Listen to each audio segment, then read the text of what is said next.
So today I want to talk about all of the non-urgent but important stuff that you have to do in your life outside of work.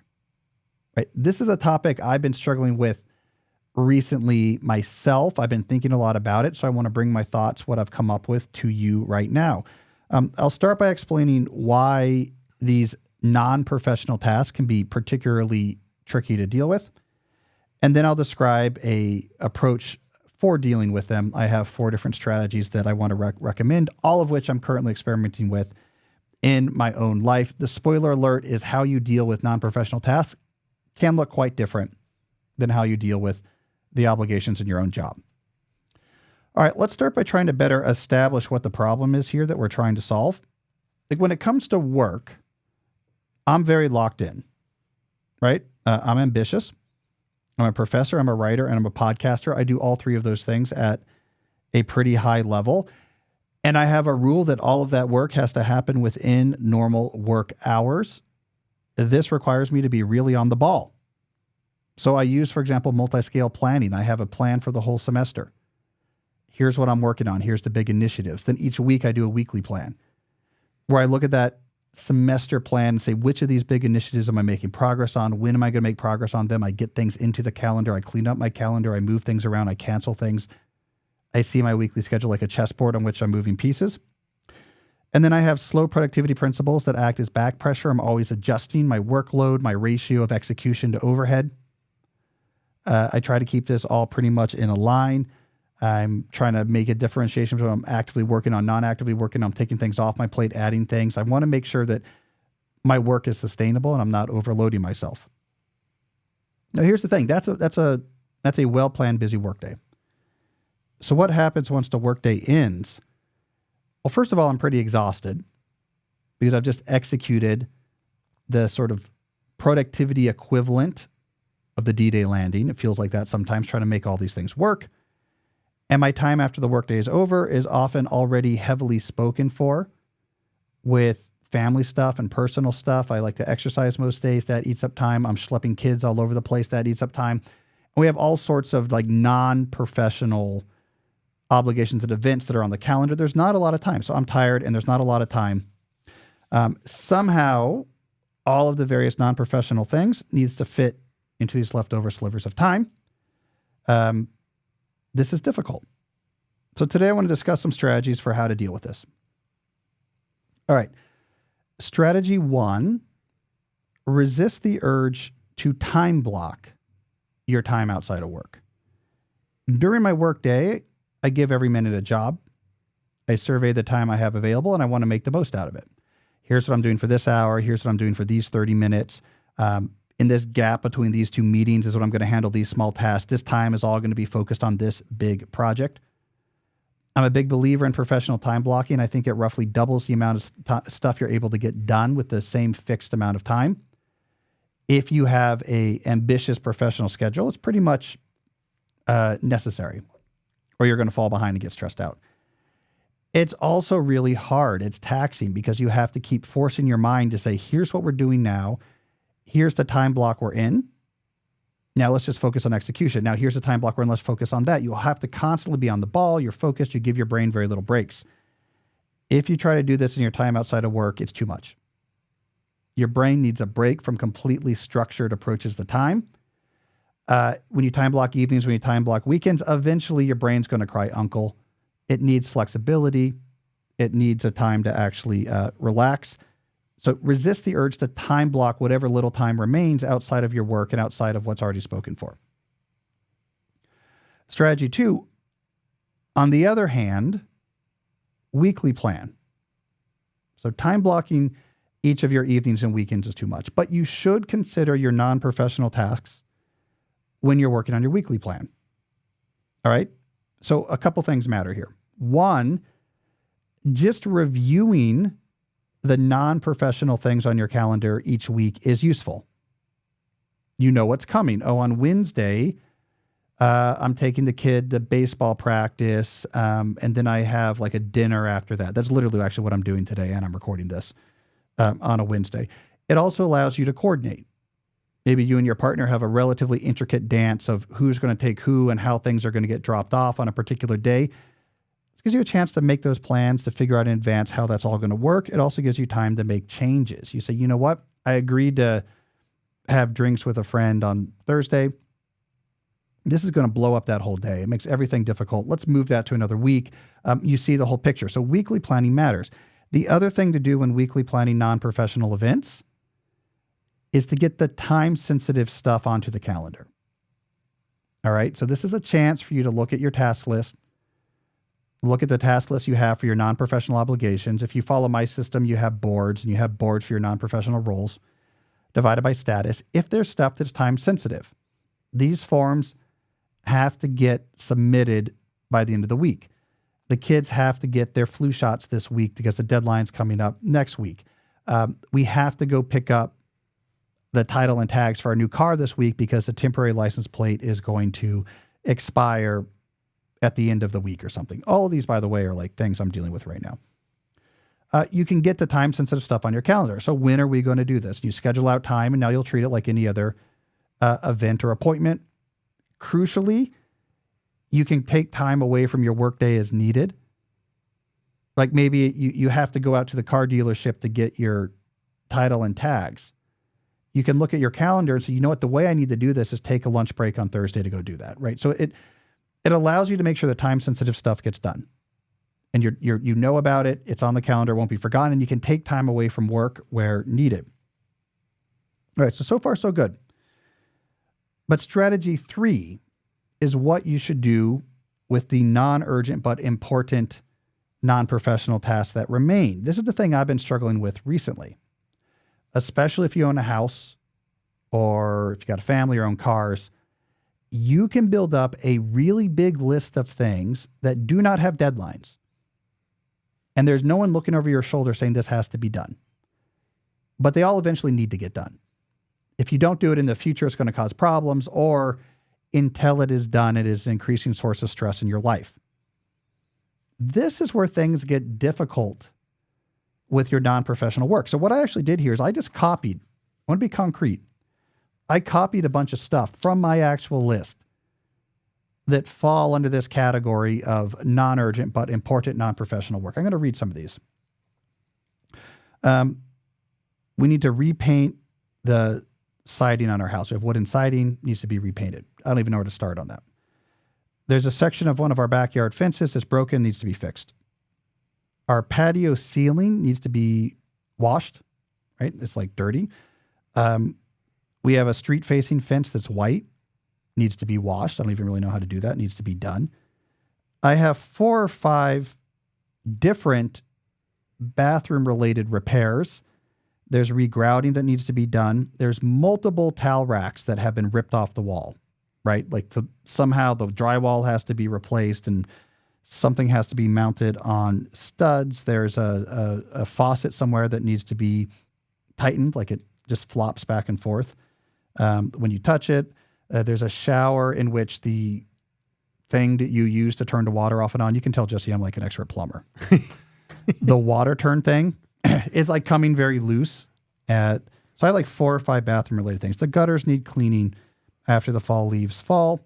My filing cabinets need to be emptied. They're too full. We got to pick up the tags for the new car. That's more time sensitive, I guess. There's 3 major rooms in our house that need a serious decluttering, including my library, which has built up probably about 500 books in piles that have to be severely sorted through. The kids' art station has to be severely sorted through.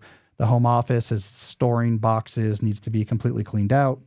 There's a whole list of renovations we want to do here in the Deep Work HQ, all queued up, needs to be done. I'm working on my home gym, trying to bring in a barbell and squat bench. There's a lot of complexities around that. The garage itself, where that goes, need to be cleaned out. There's 2 different unfinished basement spaces that need to be completely decluttered and reorganized.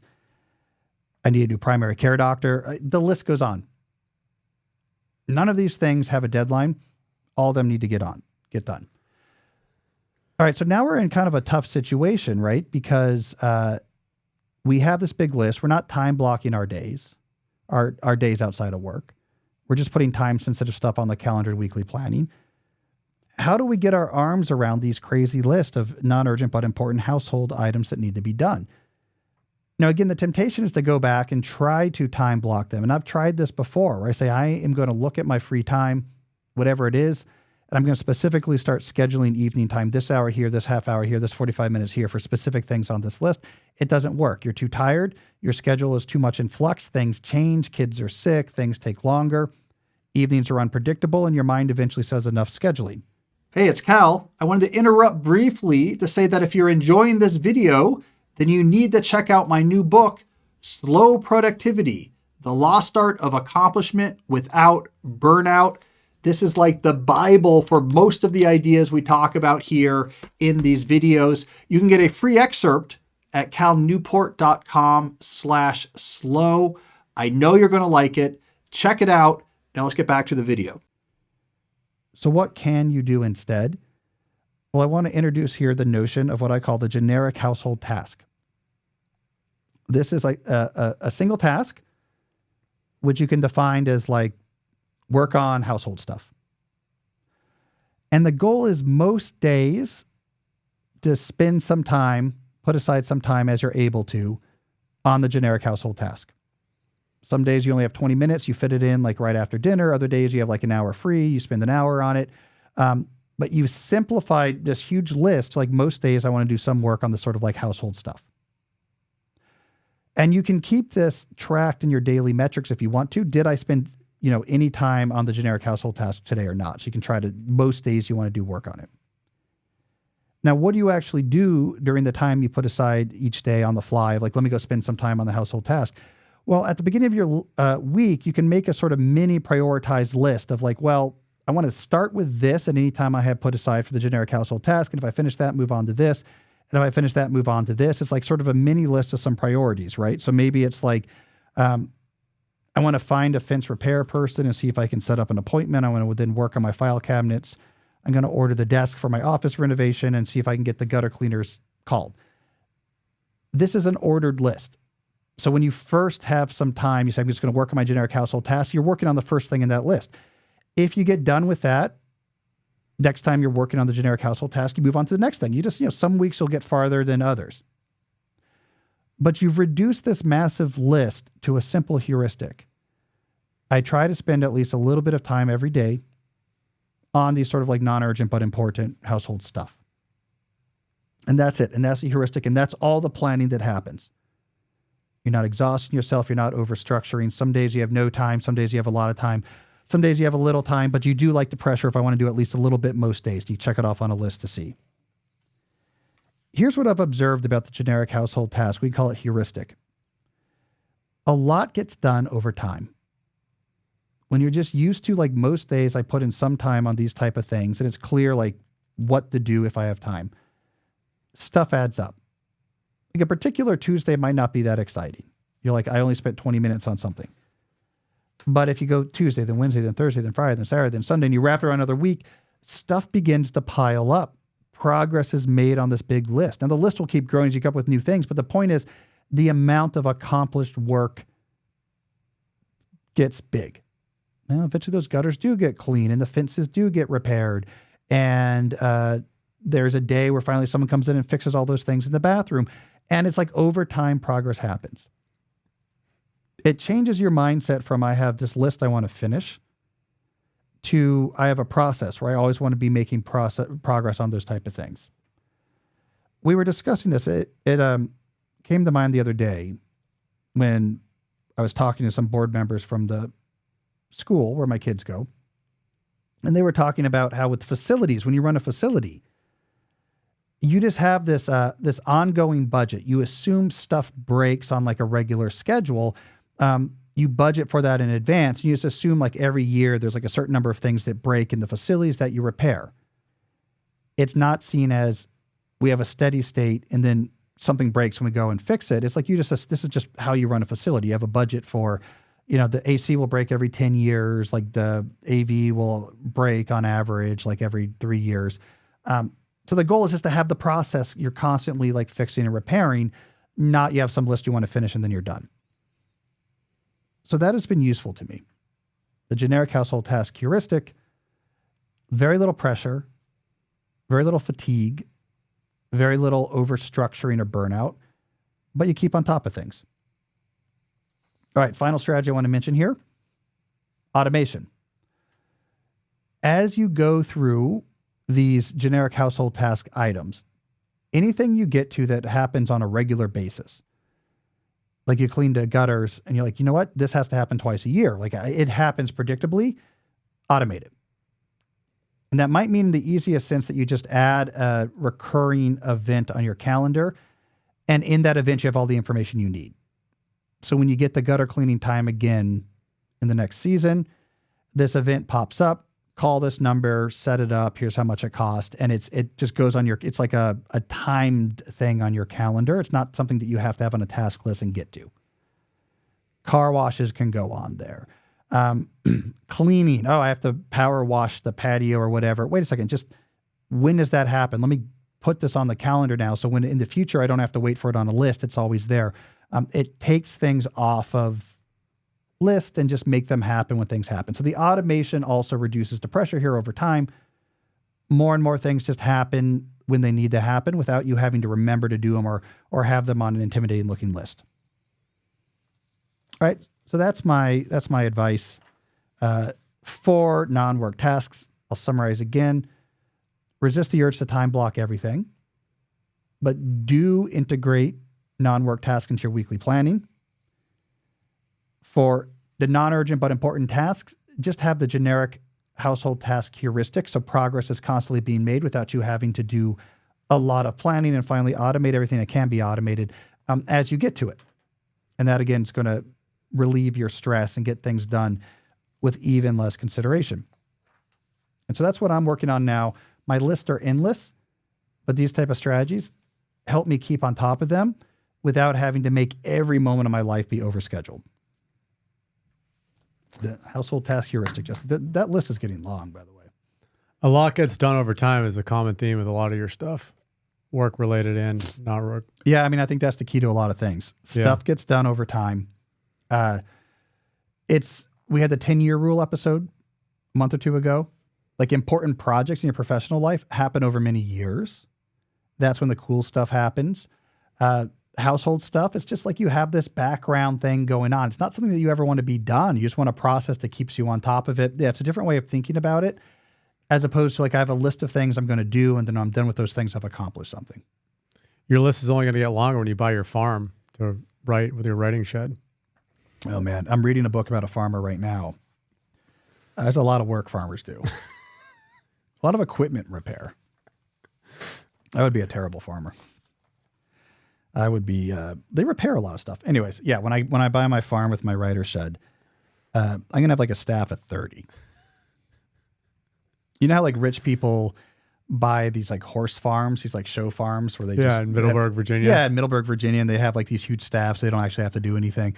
Yeah, I'm going to have a writing farm like that. There's going to be this huge staff just to make sure that like I have a good view from my writing cabin. Enough ink. Probably people riding by on horses. I feel like that would be inspiring. When I look out the window, I just want people riding by on horses in colonial garb because... Yeah. Like a well. mini Westworld.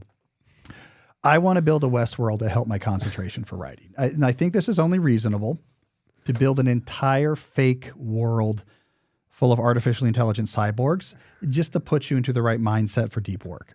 I think this is reasonable.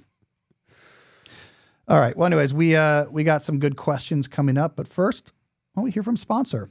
All right, let's hear from our longtime sponsors and friends at Blinkist. You've heard me talk about Blinkist forever because I have been a loyal Blinkist user for a long time. It's an app that gives you over 6,500 book summaries and expert-led audio guides you can read or listen to. It takes about 15 minutes per title. You're getting best-in-class actual knowledge from 27 categories, such as productivity, psychology, and more. You get it on the go. It's also pretty entertaining. The way Jesse and I use Blinkist is as a book triage service. If we are interested in a book, we add it to our queue, and then we will, if we're not sure, we'll listen to or read the summary of that book. And it's really useful for figuring out, oh, do I want to actually read the whole book or not? Lots of other ways to use it too. You can like quickly cover a topic by listening to or reading the blinks of multiple books on a topic. That'll give you the lay of the land. If you're looking for advice, their audio guides will often, you can listen to an audio guide from a how-to book and just like get the key ideas and get executing right away. So it's a great companion to anyone who reads a lot. There's a new feature I want to mention called Blinkist Connect. With Blinkist, you can now give another person unlimited access for free. So you will basically be getting 2 accounts for the price of 1. So I think that's pretty cool. Right now, Blinkist has a special offer just for our audience. Go to Blinkist.com/deep to start your 7-day free trial, and you will get 40% off a Blinkist premium membership. That's Blinkist, spelled Blinkist, Blinkist.com/deep to get 40% off and a 7-day free trial. Blinkist.com/deep. And now for a limited time, you can even use Blinkist Connect to share your premium account. You will get 2 premium subscriptions for the price of 1. All right, I also want to talk about my friends at Element, LMNT. Element is a zero-sugar electrolyte drink and sparkling electrolyte water born from the growing body of research revealing that optimal health outcomes occur at sodium levels 2 to 3 times the government recommendations. I like to use the Element drink mix stick packs.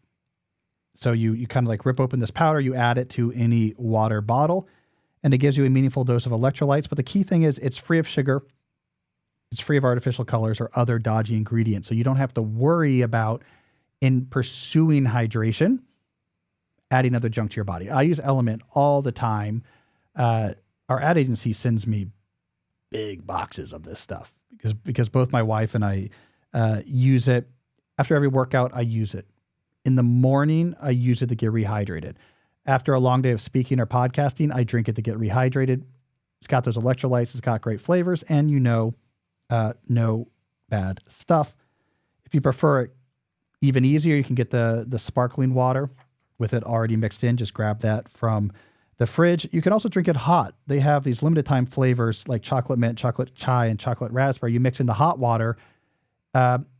If it's cold out, or like me right now, you want to help your voice, great way to get those electrolytes, but in a refreshing hot beverage.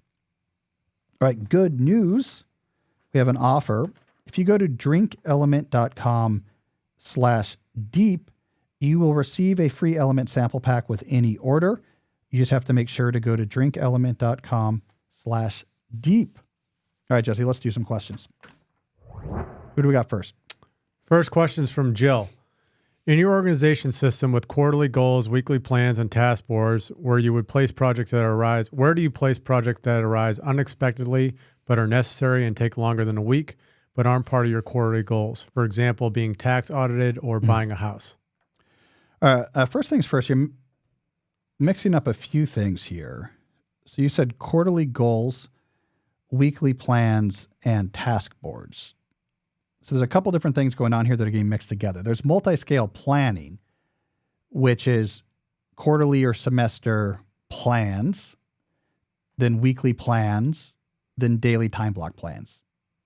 So that's multi-scale planning. Then you have task boards. That's just a tool for keeping track of obligations.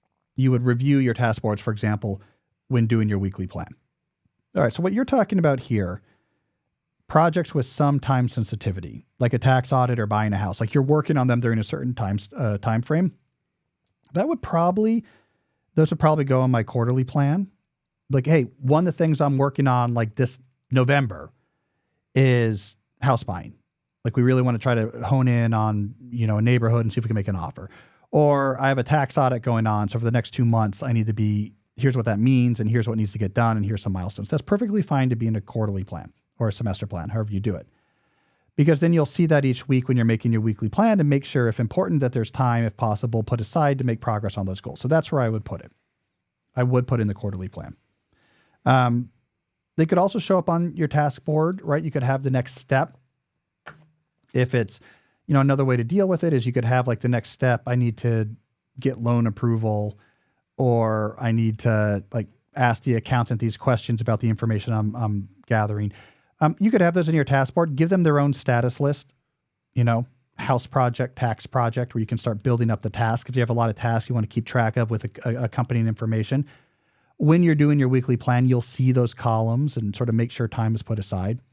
So that's what I would say for time sensitive but on kind of large projects. Mention them in your quarterly or semester plans. And if they have a lot of non-trivial tasks involved with them, give them special columns in the relevant task board. That'll help you make progress. Oh, this name's interesting. All right. Yeah. We got an interesting... Arga. A-R-G-H-Y-A. Yeah, Arga. Yeah. All right, it's not so bad. All right, what's the question here? I'm about to go into my final year of college. I've been building my career capital by studying programming. I'll probably work as a software developer. How can I implement lifestyle-centric planning if my life has been laid down by my parents, teachers, and professors? Well, we got to be careful about terminology here. What is being laid down by your parents, teachers, and professors? If it's a particular skill development path, right? Learning computer programming, I'm not so worried about that, right? Lifestyle-centric planning, you establish your vision of the ideal lifestyle, and then you work backwards to move closer to that, taking advantage of your skills and opportunities and looking for ways around obstacles. Having learned something like computer programming, whether it was your ideas or your parents, is just another skill you have in your basket when you're trying to figure out this plan. It's another orienteering tool in your backpack as you make this journey across the landscape of possible lifestyles. It's great. It's something that has some value. You can figure out how to use it. On the other hand, if you're getting pressure from your parents about what your lifestyle should look like, you need to live in this type of neighborhood. You need to have this type of working life. You need to be sending your kids to this schools. Like, we get a lot of this pressure if you maybe have a parents that come from a very specific upper middle class lifestyle. Like, this is our expectation, is that you should follow this very specific same upper middle class lifestyle, which might require pretty narrow paths you have to go through. That's where you could get a class with lifestyle-centric planning. But when it's like, hey, my parents kind of pressured me to study this in school, just see that as a skill you have to work with as you construct your own lifestyle-centric plan. And like with programming, God, there's any number of ways you can build interesting lifestyles with that. In slow productivity, for example, I do a nice profile of a web developer designer who left, he was on a track of building a pretty big business around his skill. He was living in Vancouver. It's very expensive to live there. And he said, you know what, I'm going to use this skill to pursue a different lifestyle vision, one that is slower, has more nature, tons more autonomy. So he moved with his wife outside of the small town of Tofino on Vancouver Island, which is sort of a rural place out there in the Bay. Tofino has a surf break. His wife was a surfer. He did not grow out a big development business, but just sort of kept his hourly rate high and his expenses low. So now he could live in this cool place with a very reasonable amount of work because their expenses were very low. As he said, there's not a lot of opportunities where they live to spend money. And he used that skill in a really original, innovative way that was specific to the lifestyle plan that he devised. His name was Paul Jarvis. Anyways, that's what I want to say here. It's not a big deal because, look, if a parent's like, I'm going to help you figure out what to study, you might have not known what to study. And it's good to have valuable skills. But where you need to have autonomy is in figuring out what the lifestyle is you're moving backwards from. And so focus on that. You know, this is more of a problem, Jesse, this like parental pressure. It's actually more of a problem, not for lifestyle-centric planners, but for people who subscribe to the passion hypothesis. Mm-hmm. Right? So if you, and this comes from my book, So Good They Can't Ignore You. If you subscribe to the idea that you're meant to do one thing, if you don't find your true passion, you're going to be miserable, that's where the parental influence psychologically becomes a real issue, because you really worry, what if the things they're encouraging me to learn, what if the classes of jobs they're encouraging me to pursue are not my one true passion? I'll be miserable. So the passion hypothesis believers are much more sensitive to pressure than lifestyle-centric planners who just see skills as tools. Great. These are more tools in my toolbox for building the life I want. So I've used 3 different metaphors here, by the way. You put them in your basket, use them as orienteering tools that are in your backpack, and now as tool in your toolbox for assembling your ideal lifestyle. So there you go, guys. Metaphor. That's how you know I'm a writer. All right, what do we got next? Next question is from Ben. I want to start building career capital, but I'm not sure what rare and valuable skills to pursue. I'm worried about investing years developing a skill and having it turn out to be not as lucrative or aligned with my lifestyle vision as I hoped. Yeah, this is partially a hard question and partially an easy question. So the hard thing about finding skills is it can sometimes be difficult to even identify what's valuable. In some fields, this is obvious. In other fields, it really takes work, right? Like, let's say you get involved in political campaigns. You get started as like an intern in college, and you get a position on a campaign. You're trying to figure out this world of politics. It might not be obvious at first. What are the things I could master that would make me invaluable in this world of political campaigning? And to figure that out, you actually have to talk to people and observe, right? Who's getting ahead? Who's in demand? Who's influential? Why? What are the particular skills that they have that's in demand? So it can be tricky sometimes to figure out what actually matters. On the other hand, it's not too difficult to sidestep the trap of a dead-end skill. Just bias towards skills that in a general sense have a long track record and in a specific sense are very adaptable, right? So computer programming. In a general sense, computer programming has been and will continue to be valuable because we program computers to do lots of things in our lives. In the specific or small scale sense, you might have to adapt along the way what language you're using. But that's okay. If you're good at computer programming, you can change to a different language when it emerges pretty quickly. So that's a pretty safe skill. Dead-end skills are skills that are tied to a particular cultural trend, business moment, or technological device. They're tied to that, and if that goes away, they have no other value. So for example, I would be very wary right now if you said what I'm going to specialize in is TikTok videos for certain types of like marketing. We're going to get really good at like what works and doesn't work on TikTok and how to build videos for like my political candidates or for brands that are going to do well on TikTok. What happens if TikTok's banned in the US, or more likely just another tool rises in the zeitgeist and that one goes away? That skill is hyper specific. And now, you tied your horse to a wagon that looked attractive in the moment, but the wheels are going to come off pretty soon. So you do want to be careful. I mean, think about it. There's probably a lot of people out there that like specialized in vines or, hey, Instagram stories is my thing. I know exactly what works on Instagram stories. The problem is once people stop using that, you have to start from scratch from skills. So look for, to summarize here, do the work to figure out what actually matters in your field. It might not be what you think. It might be non-obvious. 2, bias towards skills that are, in a general sense, have a long track record, are going to be around for a while, even if it requires that you adapt exactly how you're applying that skill in the short term. And 3, be wary of more faddist skills that are tied to a trend or technology that if that goes away, the skill itself is dead. You do those things, I think you'll be okay. All right, who we got?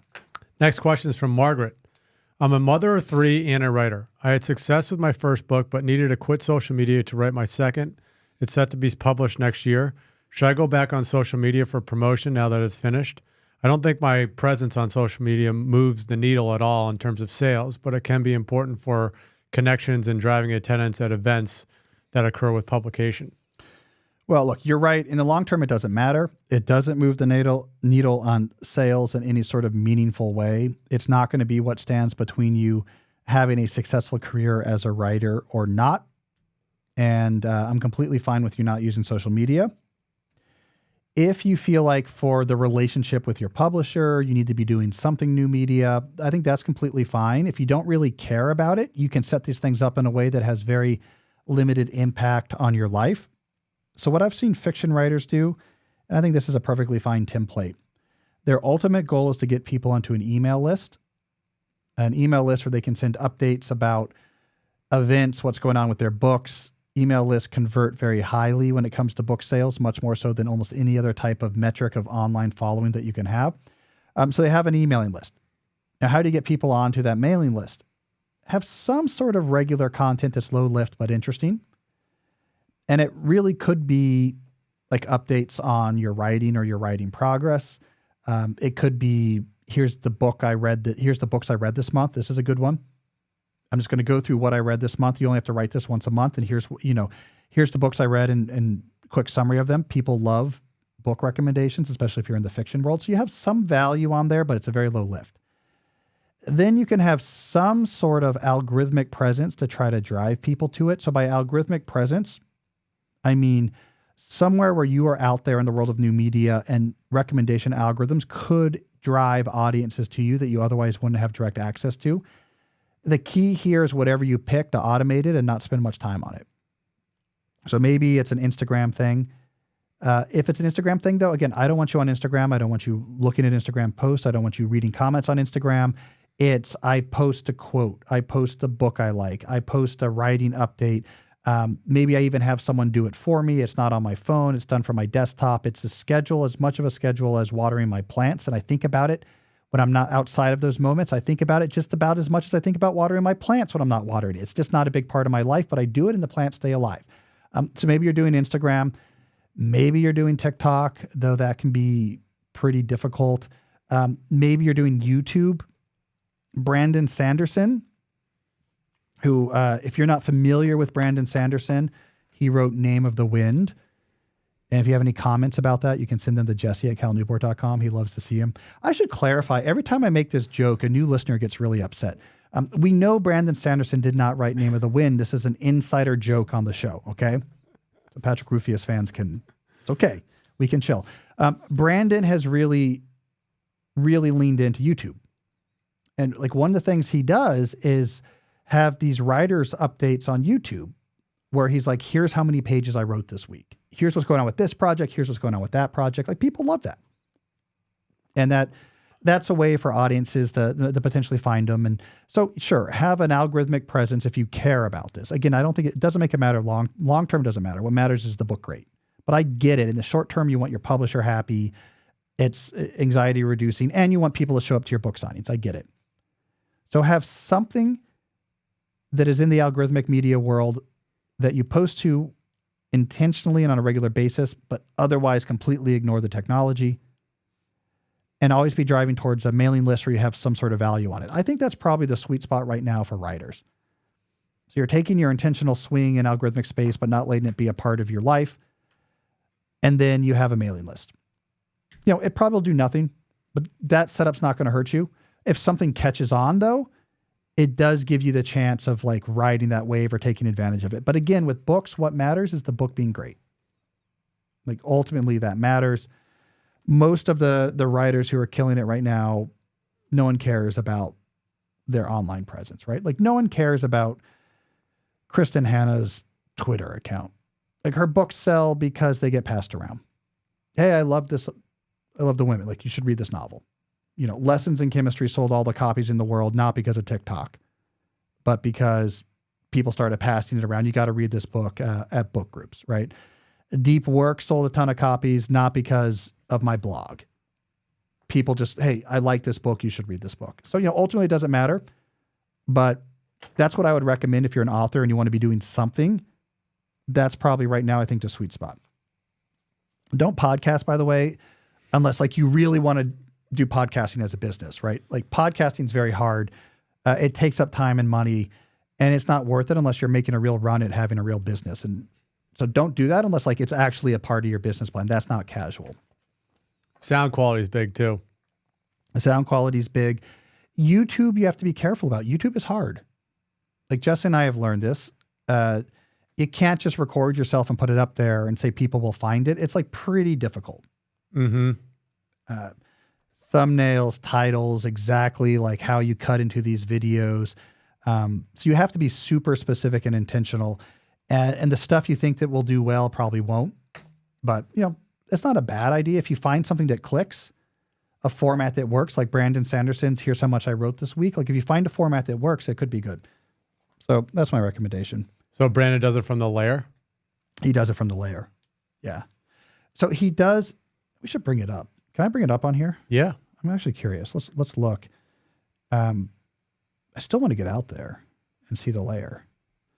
Jesse and I got an invite, but we just have not been able to make that work. All right. So what I'm going to do, should I go to the YouTube app or the web? Go to the web. All right. So I'm loading up here. YouTube. Don't switch to it yet. All of Jesse's video recommendations are about potpourri arrangements. Interesting. I didn't realize. Let me type in Brandon Sanderson. All right. Yeah. All right. So here's his channel. I have it on the screen now. It's not huge. 600,000 subscribers. It's like double our channel. Yeah. But he sold a lot of books. Let me look at his videos chronologically. All right. So what's he up to? Weekly update, 50,000 views. Last week's 58,000 views. Weeks before, 65,000 views. So that's like his very consistent thing. He has a base of like 50 to 60,000 people who watch the weekly updates. Let me put one up here. This is in his lair, so I'm sure it's filmed. Yeah, so he has a very nice setup with a bookshelf and professional writing. I don't know why YouTube. I guess it defaults to closed captions now for international audiences. All right, so here we go. See that?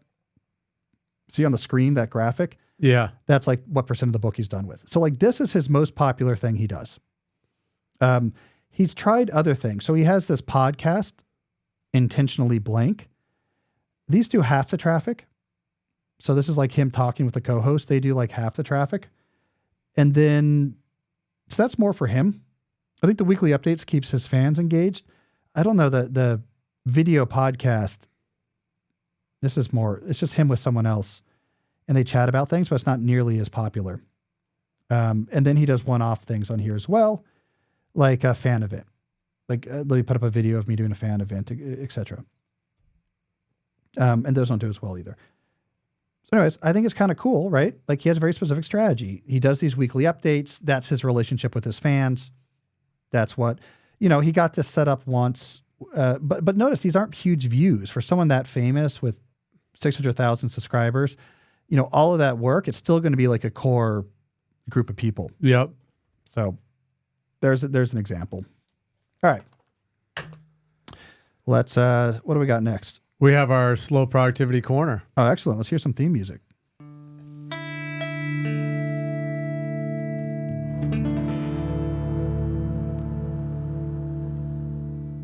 For those who are new, we like to have one question each week that relates to my most recent book, Slow Productivity, The Lost Art of Accomplishment Without Burnout. If you have not read or listened to this book yet, you should. I estimate about half of what we talk about on this show actually references ideas from that book. So it's sort of like the source guide to the Deep Questions podcast. All right, Jesse, what's today's slow productivity question? It's from Rachel.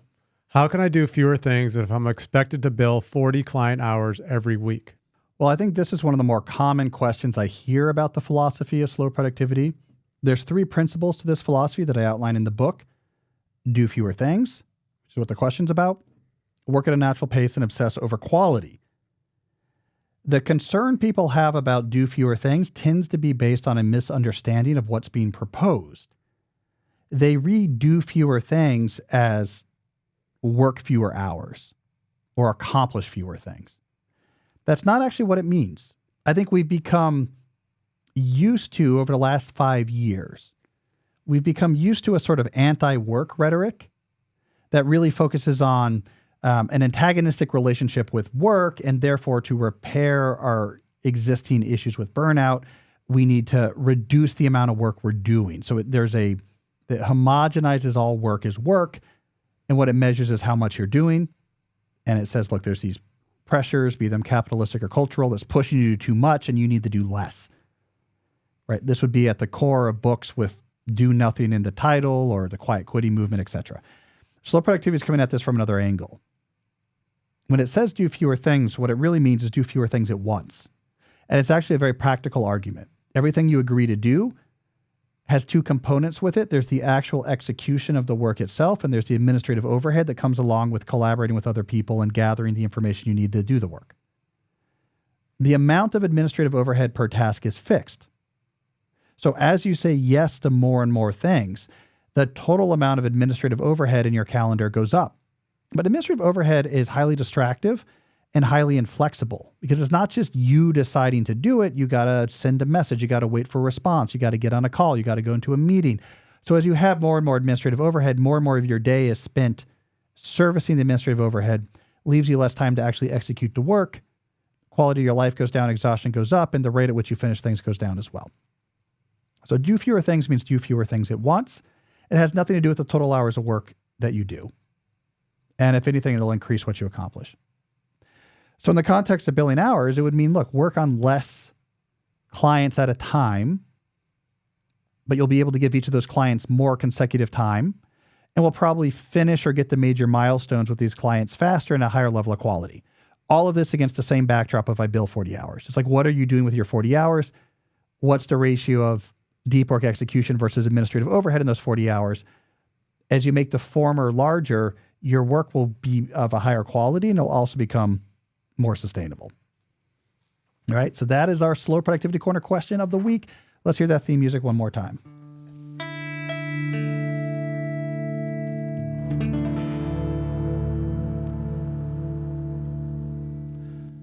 All right, do we have a call this week, Jesse? We do. All right, let's hear it.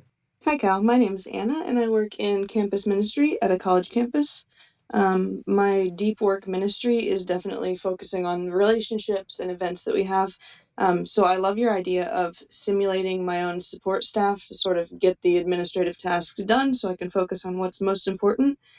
I have a student worker that I use to take care of some of the administrative recurring tasks and one-off tasks. But I actually do get to hire a new administrative assistant. So I'm wondering if you have any advice on how to integrate them into a Newportian kind of system without having to spend a ton of time creating tasks for them. Cool. Thank you. Well, that's great. The fact that you get a hired administrative assistant, I think is great. The fact that you have autonomy over what this assistant's going to do is also great. So how do we get a Newportonian setup here? Well, I have a couple notes here. First, I want to just start by underscoring something you mentioned in passing, this idea of treating it admin work like a different job. Let me just briefly elaborate that for listeners who are unfamiliar. I'm a big believer if you have a sort of autonomous role like this that has some major deep work requirements, but also some major administrative requirements, is to treat those two roles as two part-time jobs. I have my admin job where I am in charge of the logistics and budget of running a particular campus ministry. And I have my minister job where I'm forming connections, I'm thinking big thoughts, I'm writing, I'm on stage or in the room with other students and helping them feel secure in their spiritual community, right? Treat them as different part-time jobs that have different schedules. This is when my administrative job, this is when I do it. My deep work pastoral job, this is when I do that. And so you're not mixing the two together. You're still giving the same amount of time to each that you would if you were doing them in a more haphazard style, but you're not mixing them together. So when you're doing admin work, and maybe that's like what the afternoons are like, or the first hour of the day and from 3 to 5 is like, that's all you're doing. And in the other hours, all you're doing is your office is open, students are coming in, you're writing, you're thinking, you're inspiring. You're not context shifting constantly back and forth between these two worlds. It's a good way of handling what's increasingly common in non-entry level positions in the knowledge economy, which are these multi-role jobs. Treat the roles separately. All right, your administrative assistant, it will be helpful if you keep this in mind, right? What you want to avoid is the administrative assistant having a hive mind style collaboration relationship with you where you're just constantly going back and forth about things. Hey, what about this? I'm working on this. What about this? You do not want to sort of meld your minds into a hive mind because that assistant then is not going to save you from context shifts and distraction, but will actually amplify them. Because when it's just you, at least you have some control over, I'm writing now, so I'm not going to work on getting the catering order right for this event staff. But when there's someone else involved, they don't know that. They're working on the catering order. They're going to come interrupt you right then. So it can actually be worse if you don't do this right. So what does work is processes. You have to do the hard work of figuring out what are the regular things that we do, what are our systems and processes for dealing with them, and then the admin can be plugged into that existing system. The admins can't come up with the systems and processes because you know the role and you know what's important. So for example, let's be specific. I'm guessing here, but maybe one of the things you have to do is meet with students, right? Students will come to you and say, I just want to talk to someone on campus from my spiritual background. And these are one-off. You don't know when students are going to make these requests, and it's a big important part of your job. Have a scheduling process that you can then plug an admin assistant into. Oh, you want to set up a chat with me? Send a note to the admin, right? The admin then knows we've set aside specific times for student meetings, maybe that he or she can schedule them directly into. Or maybe we have on Mondays, you sit down with the admin, you have a list of students who want to meet with you, and you figure out like where you want to put those meetings in the week, and then they go back and tell the students, right? Maybe when the student writes in, the rule is the admin says, okay, what is your class schedule next week? What are generally the times you're available? We'll get back to you with meeting times on Monday morning, right? Whatever it is, have a system that you're then plugging the admin into. The other thing you want to do, in addition to process and systems, is have a communication protocol. All of these ideas, by the way, are in my book, A World Without Email, if you want to look deeper into this. But have a communication protocol so that the default does not become, as the admin thinks of something or needs feedback, they just ping you and need an answer quickly so they don't have to keep track of it. Real time but regular is the right way to do it with an admin. At some point in the morning, you should check in on the day, what's going on, what's open. Sometime in the afternoon, you should do the same. In between those times, they can consolidate everything that they need to talk to with you. So I think frequent but pre-scheduled real-time conversation is the right way to actually communicate with an admin. It's very nuanced. Things get done, but it prevents rather unscheduled distractions and interruptions. And make sure that everything you have the admin doing, that you have some sort of well-defined process and system that surrounds it. Write these things down, right? You do those things, an admin can be very effective. If you don't, it can actually make things worse. If it's just, we'll just be talking throughout the day. I'll give you work. You'll check in with me with what questions you have about that. You're going to find the admin is actually adding more work than they're saving.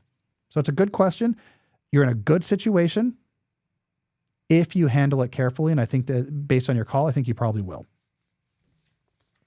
Yeah, admins are interesting, Jesse. I always think of Joe Rogan's advice, which we talked about on the show a lot, which was, at least in Hollywood, entertainment, if you need an assistant, do less things.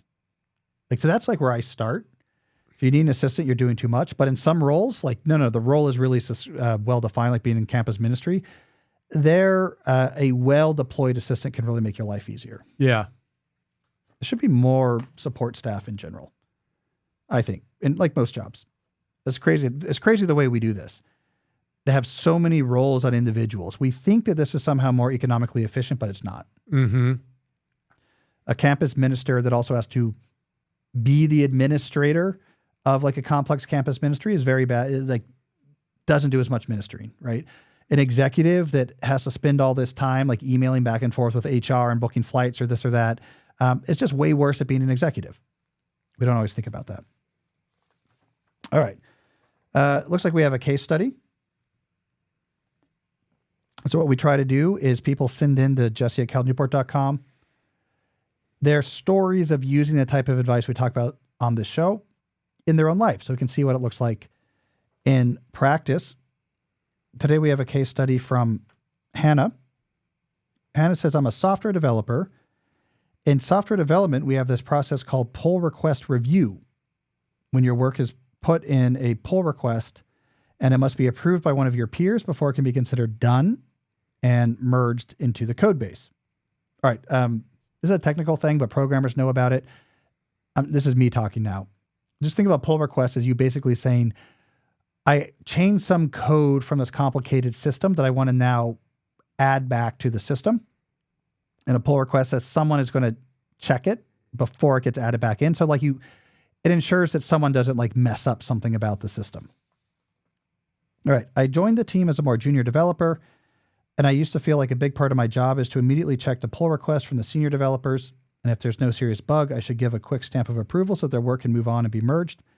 I was partly too nice and scared of blocking the process, and partly chose to be visibly busy.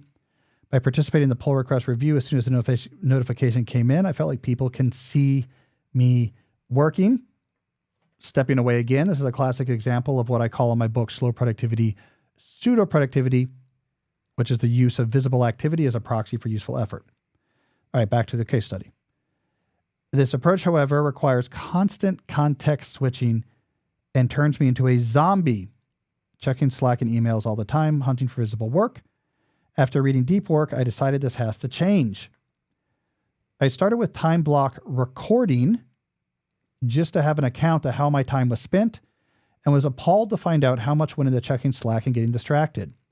After seeing this pattern for 1 week, I started to actually do daily time block planning. In addition, I also plan for the coming week and retrospectively review the previous week to understand myself better. I now try to start the day with at least an hour block of coding work without opening Slack or emails, which is a game changer when it comes to setting the mood for the day. Then I schedule all pull request reviews for 10 a.m. after the team's daily meeting and again at 3 p.m. after my afternoon walk. Each review time block lasts at most 1 hour, usually less, then I move on with my own tasks. I thought my coworkers would notice and be mad, but it seems like waiting a few hours for review doesn't bother them at all in most cases. With this new system, I become more effective and happier with my own work. My deep to shallow work ratio went from 20% to 40%. I was able to complete a complicated project and got a lot of positive feedback from the team. When the project is done, I feel I've earned more trust from others and a lot more confidence in myself to keep optimizing my schedule to fit my vision, like skipping irrelevant meetings to get more deep work done.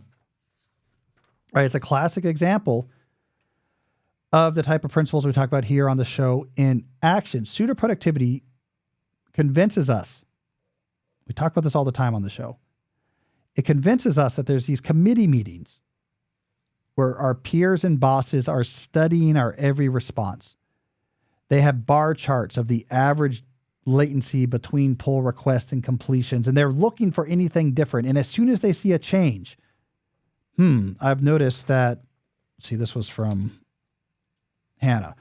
Hannah seems to be waiting till 10 a.m. to handle their pull request. This won't stand at all, and they're getting really upset about this. People don't care. They're busy.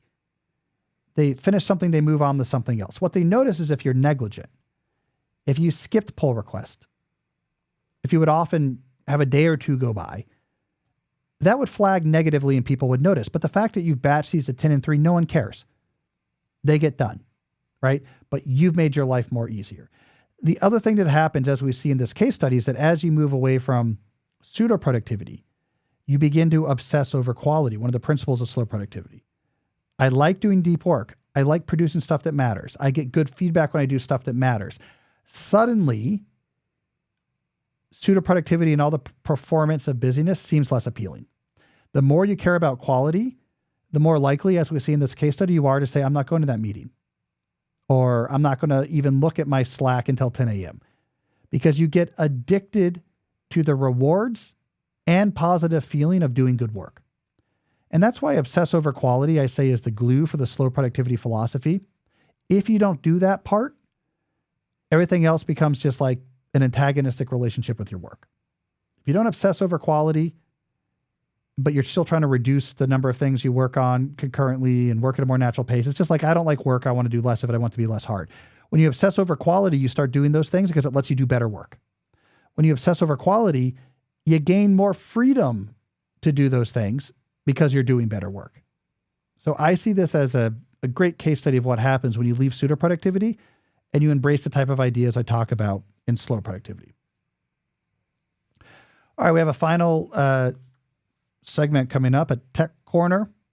Talk about a trend in the world of technology that is critical, but you are not paying enough attention to. First, however, let's hear from a sponsor. I want to talk about Notion. Notion combines your notes, docs, and projects into one space that's simple and beautifully designed. And now with the new Notion AI, you have the capabilities of multiple AI tools built in to the Notion workspace you already know and love. This means you can search, generate, analyze, and chat all within Notion. Now, I've talked about Notion before because I think it's a fantastic tool if you want to build custom systems around the information that matters to you in your business. We used to have, for example, an ad tracking system that was built on Notion that made it really easy for us to get to the various information relevant to the ads we do here on this show. So like you could see a calendar view, for example, of each of the ad reads coming up on upcoming recordings. You could click on one of those ads and see all of the upcoming ad reads for just that advertiser. You could jump on a particular ad read for a particular day from that advertiser, get the script and enter the information about the timestamps, etc. It was a great custom tool that allowed us to get at all the information surrounding ads in this case in very useful, intuitive, and efficient interfaces. So I love Notion, but Notion AI makes this all even better because it integrates AI into the tool. You can, for example, now search across Notion and other apps. It can generate docs for you in your own style. It can analyze PDFs and images. You can chat with it about anything. Notion AI is connected to multiple knowledge sources. It uses AI knowledge from GPT-4 and Claude to chat with you about any topic. It can search across thousands of Notion docs in seconds to quickly answer any question. These are questions about your own information. Hey, when was the last time we did an ad read for Notion or something? Oh, it's over here. What are the main points from the script for this ad read that we did? Whatever, it goes, finds it, your information, gives you the information back. Conversational database, fantastic technology. Unlike other specialized tools or legacy suites that have you bouncing between 6 different apps, Notion is seamlessly integrated, infinitely flexible, and beautifully easy to use, so you're empowered to do your most meaningful work. Also, Notion is really big on privacy. Notion's AI partners are contractually prohibited from using your data to train their AI models. Notion AI respects the permissions of your content, so it will only reference content that you have access to. So try Notion for free when you go to notion.com/Cal. Type that in all lowercase letters, notion.com/Cal, to try the powerful, easy to use Notion AI today. And when you use our link, you'll be supporting our show, notion.com/Cal. I also want to talk about our friends at ZBiotics. Jesse and I are old men. Let's be honest. We're in our 40s now. It's not like we were when we were in college. And what that means is, like, if we're going out with some friends, like tonight I'm having dinner with 3 friends. We'll probably have like a drink or two because it's a nice dinner. That could be enough for us old men to like knock us out the next day, to get us off to a more sluggish start. This is not the way it was in college. My memory of Dartmouth, and maybe I have this a little wrong, Jesse, my memory of Dartmouth is that Natty Light came out of the water fountains. I think it was just like part of our student fees went to, you could just like the spigots, right? It's not the case when we're 40 anymore. Okay, so enter in ZBiotics, which is a pre-alcohol prebiotic drink. It's the world's first genetically engineered probiotic. It was invented by PhD scientists to tackle rough mornings after drinking. Here's how it works. When you drink, alcohol gets converted into a toxic byproduct in the gut. It's this byproduct, not dehydration, that's to blame for your rough next day. So pre-alcohol produces an enzyme to break this byproduct down. You remember to take ZBiotics, make that your first drink of the night. Drink responsibly and you'll feel your best tomorrow, right? So it's something you actually take before you go out and meet your friends, and then those couple drinks you have won't feel quite so bad the next morning. Kind of a cool idea, especially for those of us who aren't that young anymore. So go to zbiotics.com/Cal to learn more and get 15% off your first order when you use Cal at checkout. ZBiotics is backed with 100% money-back guarantee, so if you're unsatisfied for any reason, they'll refund your money, no questions asked. Remember to head to zbiotics.com/Cal and use that code CAL at checkout to get 15% off. All right, Jesse, let's do our final segment. I want to do something, and maybe we should get, eventually I think we need theme music for this, Jesse, but I want to add something I call Tech Corner occasionally to the end of the episode. Look, I'm a technologist. I'm a computer scientist, a founding faculty member of Georgetown Center for Digital Ethics. I'm the director of the Computer Science Ethics and Society academic program at Georgetown. I think a lot about technology and its impact. Everything on the show is vaguely about that, right? The deep life is something that we're often establishing as a bulwark against a distracted life, where those distractions come from the electronic world, but sometimes I want to get geeky about specific technologies.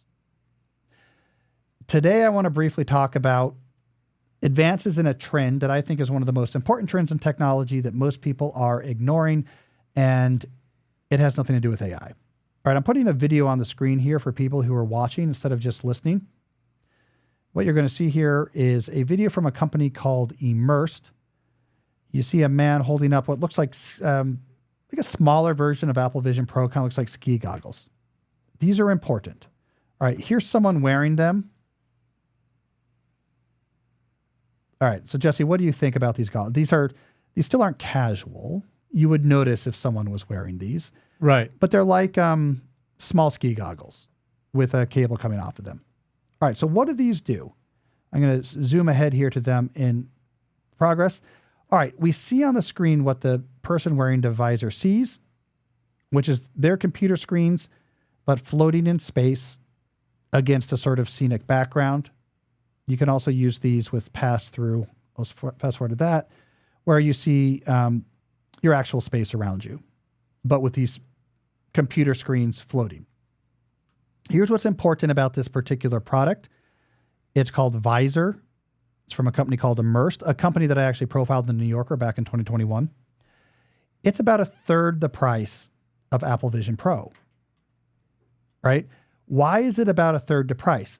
They have specialized in one particular use case, which is when I put on these augmented reality goggles, the only thing I want to do is have virtual computer monitors. I want to take the screens from my computer I'm using right here, make them bigger and put them in virtual space. If that's all you're doing, it simplifies a lot of the hard problems about augmented reality. When you don't need like the whale to come out of the floor of the gymnasium like we see in the famous Magic Leap demo, when you don't need the ability to be walking through a building and have a Jar Jar Binks character walking alongside of you, when you don't need the ability to walk 360 around a carefully rendered 3D Minecraft map that's getting the lighting right from all directions, when you don't need any of that, all you need is I want screens floating in space and they stay fixed in one space. And in fact, my laptop will be there in the scene so I can anchor them to where my laptop is. The challenge of augmented reality gets much easier so the price can go way down. The reason why I think this is important is because the particular use case that Immerse is focusing on with the Visor is the killer app. It is the thing we should be paying attention to. Virtual monitors. This is the big change. I've talked about this before, but now we're making progress for it. This is the big change that is coming. I do not need a TV. I do not need to buy a desktop. I don't need to have multiple laptop computers. Screens will be virtual. When you think about this, it makes a lot of sense, right? What I bring with me is a pair of glasses. And when I put on those glasses, I get a big monitor computer screen, or I get 4 computer screens, or I get a TV on my wall, whatever wall I happen to be in, and I can watch a movie there. I can watch a TV show there. This makes so much more sense when we think about it than having to have all of these pieces of glass on top of OLED light-emitting diodes that we hang and put on hinges and put in all of our spaces, and that we use to sort of see things. Why not just make all these screens virtual? Then I don't have to buy all these different things. I need one powerful computing device and this pair of glasses. This is the future for everyone who is making fun of the Apple Vision Pro. This is what Apple has in mind. Yeah, the demos are weird and people do all sorts of crazy stuff with them. What they have in mind is their whole hardware business is going to go away when this technology advances, and they want to be at the forefront. So why I think this announcement is important is because the price is coming down. When you acknowledge this is what we're trying to do, you begin to get competition in the space. When you get the form factor for these glasses to be more or less normal glasses form factor, and you get the price sub $1,000, the race is on.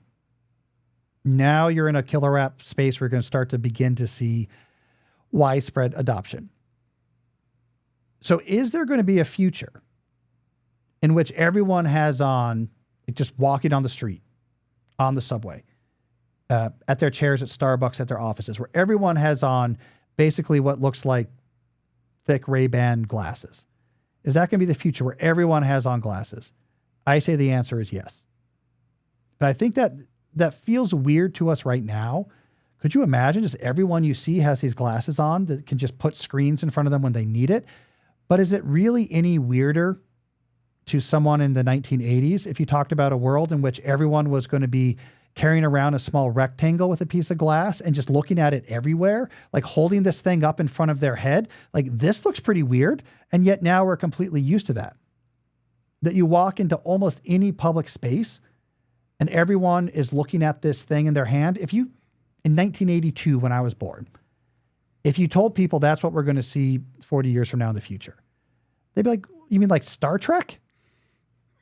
Like the thing Commander Kirk looks at when they beam him down to the surface of the planet? Come on, you're crazy. And now we're completely used to it. I think 10 years from now, everyone's going to have on glasses.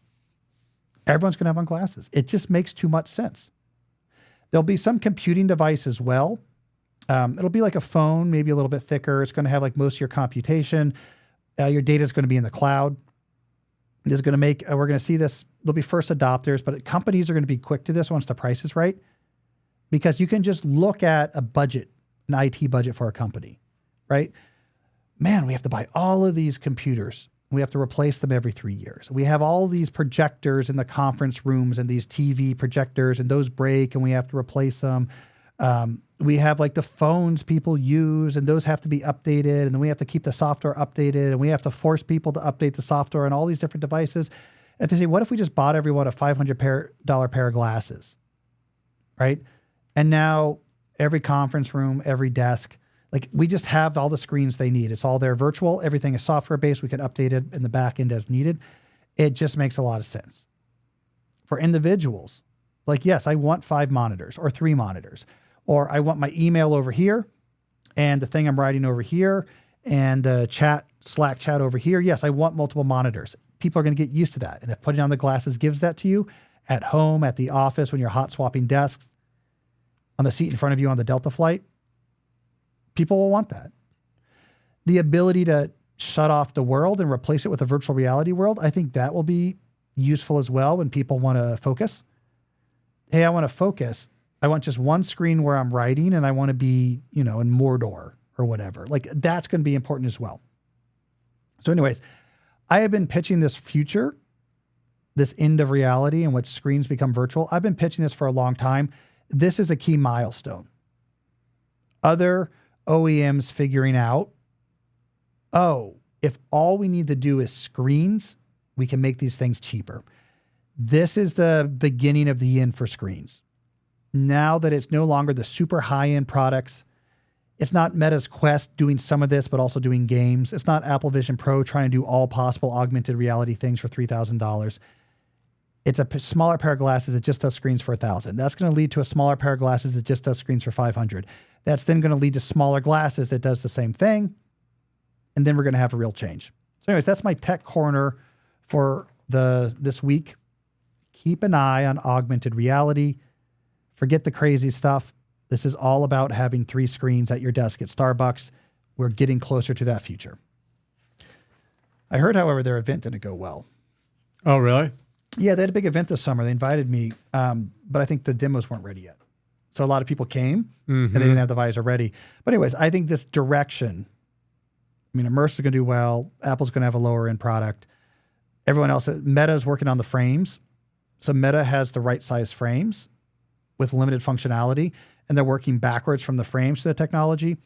People are working on this. And again, I think we're so distracted by generative AI. We don't realize that this is a technology that's going to have a bigger day-to-day footprint probably on our life. So there you go. My tech corner obligation of the day is spreading the word about that. All right. But for now, we will shut down our old-fashioned screens because that's all we have to talk about in today's episode. Thank you, everyone, for listening. We'll be back next week with another episode of the podcast. And until then, as always, stay deep. Hey, if you like today's discussion about working on urgent but non-important household tasks, I think you'll also like episode 317, which is about the 10-year rule.